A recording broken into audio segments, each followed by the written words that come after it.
Remember the first time you heard that phone ring? A masked voice on the other end, a joke landing just a second before the knife. Back then, it felt like nothing more than chaos screams, colliding with punchlines, horror crashing into comedy at full speed. But Scary Movie was never just a parody.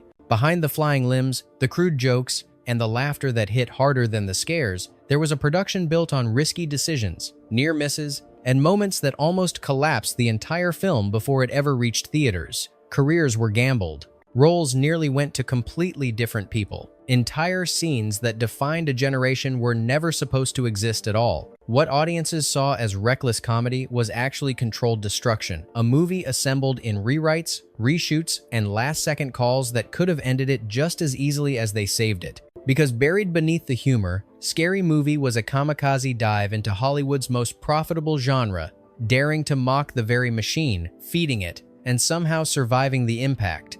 These are the stories hidden behind the screams, the jokes, and the mask. These are the weird facts that turned a risky spoof into a cultural explosion. Bolt the doors. The killer doesn't just have a knife, he has a sense of humor. These are the strange, unsettling facts behind Scary Movie. And by the time we reach the end, you may realize this movie was always telling you the truth, just not the one you were supposed to notice. Number 1. The perfect moment to break the rules. By the late 1990 seconds, Hollywood had cracked a formula and was squeezing it for everything it was worth. Teenagers with perfect hair, a masked killer, a shiny soundtrack. From one slasher hit to the next, the genre had become a factory line. The scares were familiar. The twists were predictable. Even the victims seemed programmed to make the same bad decisions every time. Audiences still bought tickets, but the pattern was obvious to anyone paying attention. That's exactly what made the moment so dangerous and so tempting.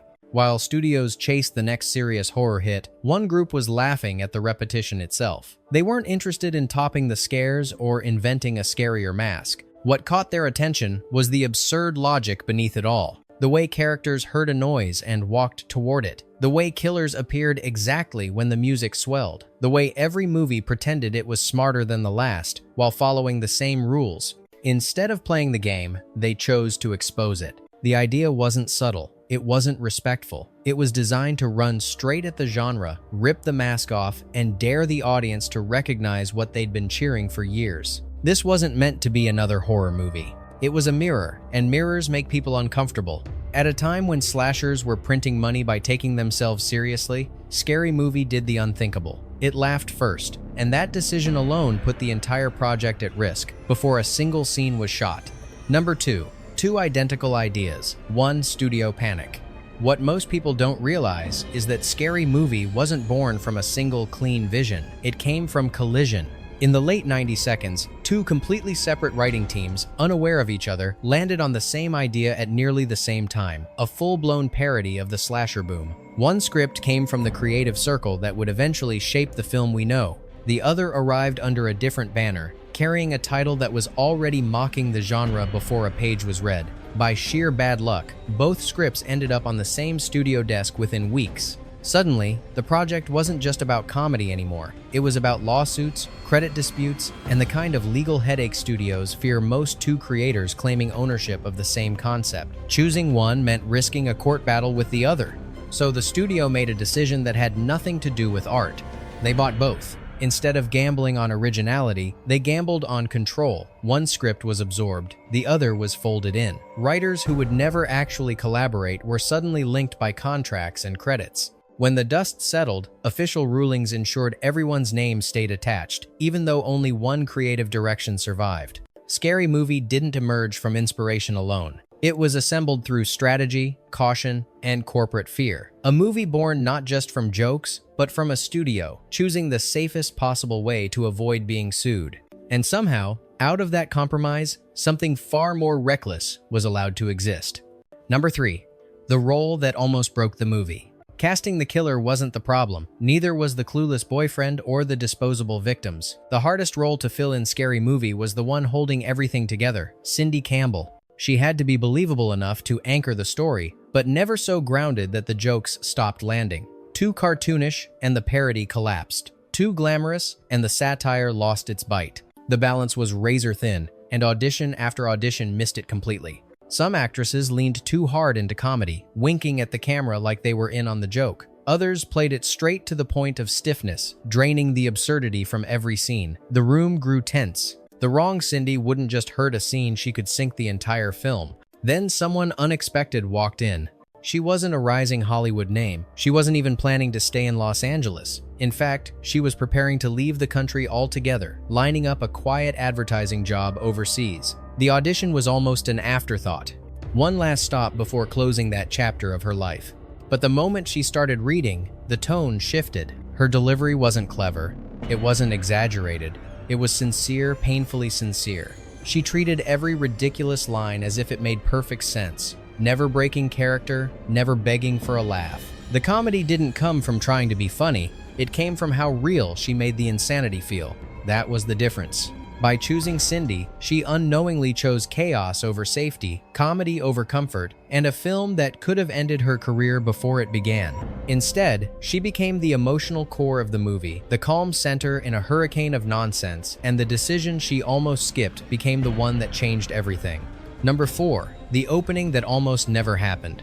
The slow-motion run, the perfect hair, the glamorous panic as a masked killer closes in. That opening scene became the tone setter for the entire franchise, but it was never a sure thing. Early casting discussions leaned towards safer, more established choices, names that tested well, faces executives already trusted. On paper, they made sense, but they also played it safe, delivering jokes instead of becoming them. When another name entered the conversation, resistance was immediate. Some executives dismissed her as too obvious, too glossy, too tied to a bombshell image that could distract from the parody rather than elevate it. To them, she came with baggage tabloid headlines, beach slow-motion memories, and a persona that felt louder than the joke itself. But one voice in the room saw it differently. What others called baggage, he saw as ammunition. A public image so exaggerated it could be shattered in seconds. Someone fearless enough to mock her own allure without flinching. The debate dragged on. Meetings stalled. Decisions were delayed.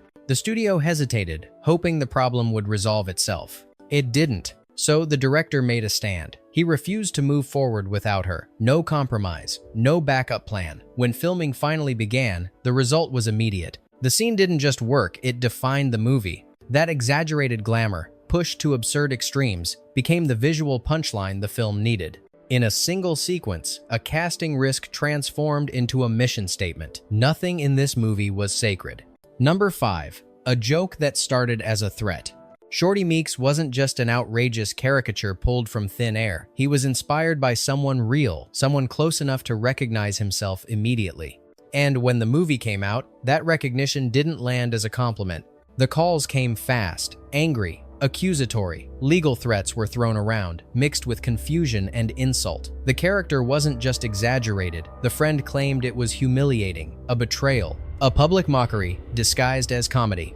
There was just one problem. He hadn't even seen the movie. The outrage was fueled by assumption, by rumor, by a completely different film he thought was targeting him instead. When he finally sat down and watched Scary Movie, the tone changed instantly. The anger evaporated, the threats disappeared. Laughter replaced them, loud, uncontrollable laughter. The joke had done what it was always meant to do. Shorty wasn't an attack. He was a reflection turned up so far it became ridiculous. And that thin line between offense and affection became one of the film's secret weapons comedy that flirted with disaster but somehow walked away intact.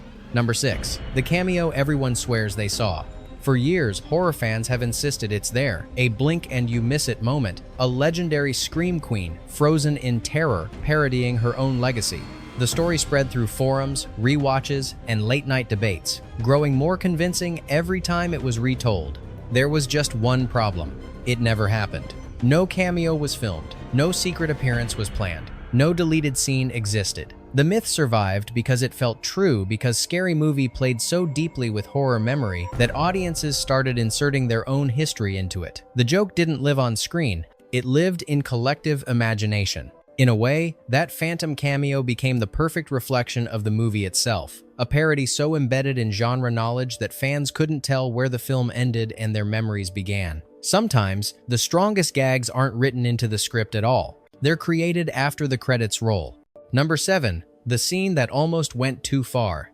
By the time filming reached its most outrageous moments, the cast had already endured absurd setups and uncomfortable jokes. But one scene pushed the limits even for a movie built on excess. It wasn't just physically awkward, it was aggressively ridiculous, the kind of idea that risks snapping the fragile balance between funny and unwatchable. The lead actress hesitated, not out of fear, but instinct. Even in a film like this, there was a line.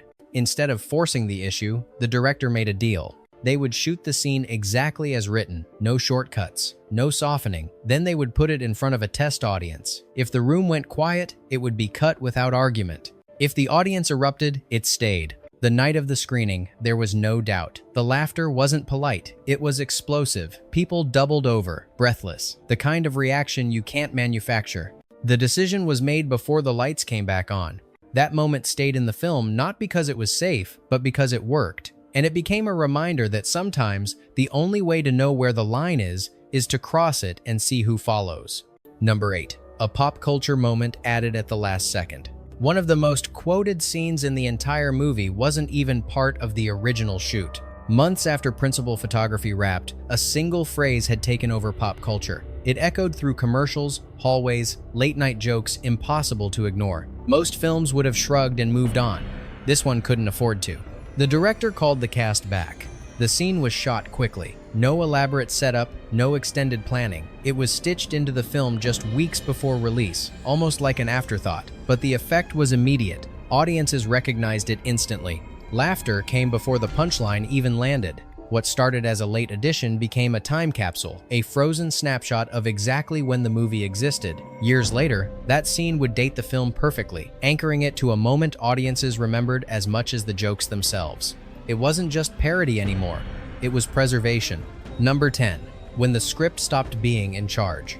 On paper, the script for the film was tight, aggressive, and already pushing limits. But on set, it quickly became clear that the pages were only a starting point. The director believed the funniest moments didn't come from precision, they came from pressure. Scenes were shot exactly as written, clean and controlled. Then the rules were relaxed. Actors were encouraged to keep going, to push further, to say the line they weren't supposed to say, to take one more step past what felt comfortable. Some takes went too far, others fell flat, but buried inside the chaos were moments no writer could have planned. Laughter behind the monitors became the real signal. If the crew couldn't hold it together, the take was marked. If the joke didn't land, it was discarded without ceremony. The editing room became a filter, shaping raw improvisation into something sharp. What audiences later assumed was carefully scripted insanity was, in many cases, spontaneous risk captured before anyone had time to second-guess it. The movie didn't just allow chaos, it depended on it. Number 11. A rating no studio wants to see.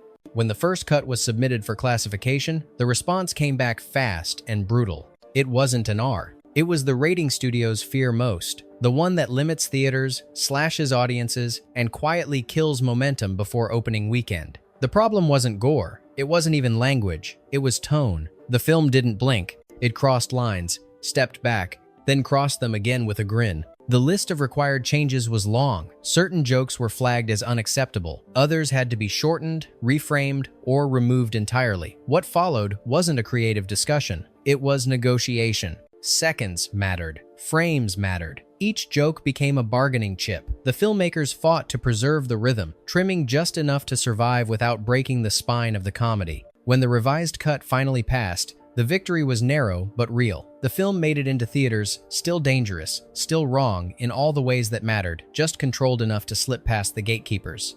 Number 12. A title borrowed with a wink. Long before audiences ever bought tickets, the title already existed, but not where most people think. During the development of a completely different horror project in the mid-1990 seconds, the phrase was used behind the scenes as a placeholder, a joke among the crew, a casual nickname referencing the cliches they were building toward. It was never meant to last. But someone noticed. When the parody project took shape, the title wasn't just convenient, it was perfect. A quiet nod to those who knew the history. A private joke turned public declaration. It suggested awareness before a single joke was told. By the time the movie hit theaters, the title itself had become part of the parody, a challenge, almost, as if daring audiences and the industry to see how far self-awareness could really go. Number 13. Parody without a target is just noise. The film never limited itself to a single source. It wasn't satisfied mocking one franchise or one trend. Instead, it tore through an entire decade of pop culture with reckless efficiency. One moment, it echoed a slasher classic. The next, it lunged into action films, courtroom thrillers, found footage horror, even prestige dramas. Scenes blurred together, stitched by recognition rather than logic.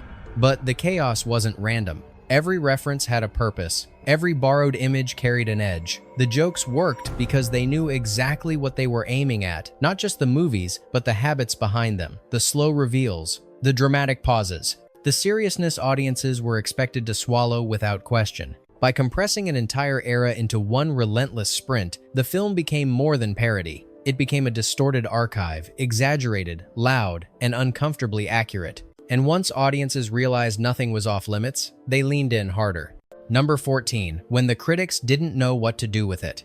Parody films rarely walk into theaters with critical goodwill. They're expected to be loud, disposable, and forgotten by the time the weekend box office numbers roll in. That assumption followed this movie straight into its premiere. And then something unexpected happened. Some critics didn't laugh politely. They laughed genuinely, not because every joke landed, but because the movie understood what it was tearing apart. It wasn't just copying scenes for cheap recognition, it was exposing the mechanics behind them. Comparisons came quickly. The film was stacked against earlier parody legends, measured against classics that had already defined the genre. The verdict wasn't perfect praise, but it was respect. Acknowledgement that this wasn't lazy imitation. It was aggression with intent. Ironically, some of the harshest critics would later praise sequels that leaned further into absurdity, while being less kind to safer, more controlled follow-ups. It was an early sign of a strange truth. Once parody proves it has teeth, audiences expect it to bite harder every time. Number 15, a box office run nobody planned for. Inside the studio, expectations were modest. This wasn't positioned as a summer juggernaut. It didn't carry prestige actors or massive promotional confidence. It was supposed to make noise, burn fast, and move on. Instead, word spread. Not through ads, not through reviews, through people dragging friends to theaters, insisting they had to see it. Screenings turned into events. Laughter spilled into hallways. Quotes escaped the theater before the credits finished rolling. Weekend after weekend, the numbers refused to drop. The film didn't just hold its ground, it climbed, against bigger releases, against more expensive productions. What started as a risky comedy experiment turned into one of the most profitable surprises of its era. By the time it left theaters, it had outperformed movies it was openly mocking. The joke wasn't just on the genre anymore, it was on the industry that underestimated it. Number 16, how one movie became a franchise overnight. Success changed the conversation immediately. What was once considered dangerous suddenly looked repeatable. The studio didn't see a parody anymore. They saw a machine, a format that could be expanded, intensified, and multiplied. Sequels were fast-tracked, boundaries were pushed further, cameos grew louder, jokes became more extreme. Each installment tried to outdo the last, not just in volume, but in audacity. Audiences responded at least for a while. The films became rituals, group viewings, quoting sessions, shared experiences built around shock and recognition. Even when critical reception wavered, the brand remained strong enough to survive cast changes, tonal shifts, and creative turnover. What no one predicted was how long that momentum would last. Decades later, the name still carries enough weight to generate headlines, proof that once parody breaks through the mainstream, it doesn't vanish. It mutates. Number 17, the boom that burned itself out. Hollywood never waits politely. Once the numbers were clear, imitation followed immediately. Studios rushed to build their own parody engines. Scripts flooded development offices. Titles promised laughs before a page was written. At first, some of it worked. A few films understood the assignment. Sharp targets, clear intent, actual jokes beneath the references. But then, the flood arrived. References replaced structure. Recognition replaced comedy. The joke became simply pointing at pop culture and waiting for applause. Audiences noticed. Laughter faded. Fatigue set in. The parody boom burned fast and burned out just as quickly. And through it all, the original film remained the blueprint. Not because it was first, but because it knew exactly what it was aiming at. It proved that parody only works when it has a target and the courage to hit it without apology. Number 18, 6 writers, 1 controlled explosion. Behind the film's wild tone was a writing process that looked more like a collision than a collaboration. 6 writers, each with a different instinct for comedy, were funneled into the same project. On paper, that kind of setup usually ends in confusion. Instead, it created tension, and tension sharpened the jokes. Some brought fearless anything-goes humor. Others focused on structure, making sure the chaos didn't collapse into noise. Then there were voices obsessed with pop culture speed, layering reference on reference until the jokes moved faster than logic. The director became the filter. Not every idea survived. Many died on set. Others were reshaped, trimmed, or redirected until they fit the rhythm of the film.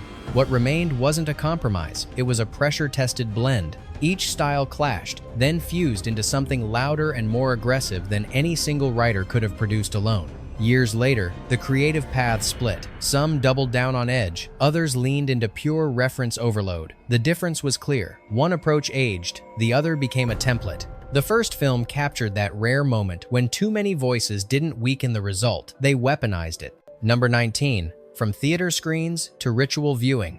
The movie didn't end when it left theaters. In many ways, that's when it truly began. It became a ritual, rented, rewound, quoted until lines lost meaning and became reflex. Friends gathered not to watch it quietly, but to shout it back at the screen. Scenes weren't just remembered, they were performed. Then came cable reruns, late-night marathons, the same jokes landing again, years later, for audiences who were too young to see it in theaters the first time. The movie adapted without changing, and eventually, it found a new home online. Clipped, remixed, stripped into seconds, and reborn as memes. A new generation discovered it not as a full film, but as fragments that still hit with the same force. The format changed, the reaction didn't. From VHS shelves to viral loops, the film proved something rare. Parody doesn't expire when it understands its era well enough to preserve it. Number 20. Success, then silence. In the year it exploded, the creators pulled off something Hollywood rarely allows. They took a risky concept, ignored safety nets, and turned it into a phenomenon. But success came with a price. The momentum was too strong to slow down. Sequels were rushed, schedules tightened. Before there was time to breathe, headlines appeared announcing the future of the franchise without the people who built it. No warning, no conversation, just replacement. The series continued, louder but different. Something sharp had been sanded down. Audiences felt it, critics felt it, and the original architects watched from the outside as their creation moved forward without them. Years passed. The absence lingered. The difference became part of the legacy. Now, decades later, they're stepping back into the frame, not as guests, not as hired hands, but as the voices reclaiming what they started, not to repeat the past, but to correct it. Bonus, the audition that almost went too far. One of the strangest casting stories didn't happen on set. It happened in a waiting room. An actor showed up already in character, not halfway, completely. He stayed in it, spoke in it, made everyone around him uncomfortable enough to question whether he was acting at all. When he left, concern replaced laughter. Minutes later, the phone rang. He was told to come back immediately. The director wasn't amused. He was worried. They needed proof this wasn't real, that the man could turn it off. He did. That moment, dropping the character and revealing control, sealed the role. What looked like reckless commitment became the clearest demonstration of skill in the room. What started as a reckless joke detonated a genre, reshaped parody, and left fingerprints across decades of pop culture. The movie didn't just mock horror. It exposed it, survived it, and outlived most of what it laughed at. And that's why, even now, the mask still fits.